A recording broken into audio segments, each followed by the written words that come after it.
Naisin niya na lagi kang makasama at labis-labis ang mararamdaman niyang pagmamahal sa iyo. Gamit lamang ang isang kandila. Hello mga guys, kumusta kayo?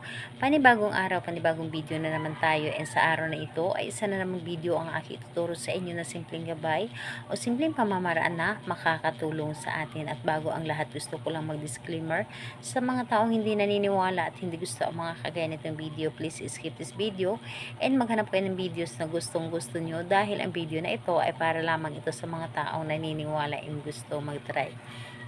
Sa lahat po ng mga nagko-comment dito sa aking video, dito sa loob ng aking channel, mag-ingat sa lahat ng mga nagre-reply sa inyo na dinadala kayo sa kanilang WhatsApp Imo app upang makaiwas po tayo sa scam. Ngayon po, ituturo ko sa inyo paano siya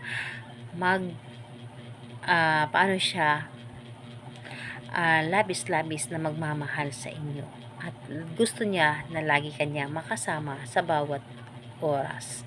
So, dito ay pwede mo itong gawin sa parehas ang kasarian, babae ito babae, and lalaki ito lalaki. And syempre naman sa ating babae at lalaki na magpartner. Pwede mo itong gawin kahit na kayo ay magkalapit at magka-LDR sa isa't isa. So, ngayon po, ang kakailanganin lamang natin dito na gagamitin, kailangan mo lamang dito ng pink or pulang kandila. So, kung wala naman kayong pink or pula, pwede na rin na puti, pero mas maganda yung pink or pula. Dahil sa ano naman yan, sa energy mo yan, kung paano mo siya gagawin.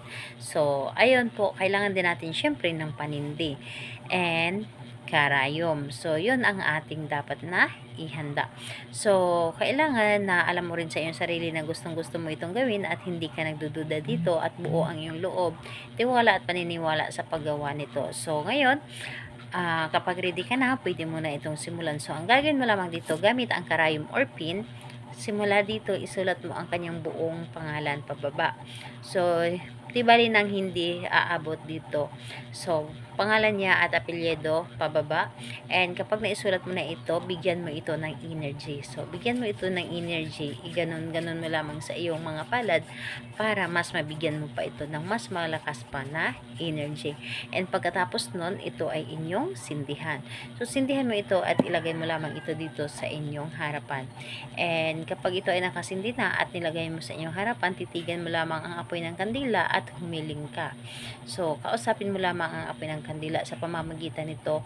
Pangalan, apelyido ay tawagin mo at sabihin mo na ako ay nais mong makasama sa bawat araw, oras o minuto at labis-labis ang mararamdaman na pagmamahal mo sa akin. Wala kang ibang mamahalin kundi ako lamang. Wala kang ibang gusto makasama kundi ako lamang. Kahit anumang tukso ang darating sa atin ay ako at ako lamang ang inyong pipiliin. So, lahat na ay gusto mong sabihin dito. Basta importante ay mga magaganda ito at mga positive lamang lahat ang inyong sasabihin dito. So, gawin mo ito sa gabi. Mas maganda na gabi mo itong gawin para mas malakas ang energy at yung tahimik ang paligid. So, kahit anong araw naman pwede siya at kahit anong oras sa gabi pwede. Basta gabi mo itong gawin and dapat po ay tahimik ang paligid para mas mabilis tayong mapapakinggan ng universe. So, ayun. Salamat po sa inyo. Bye-bye everyone. God bless us all.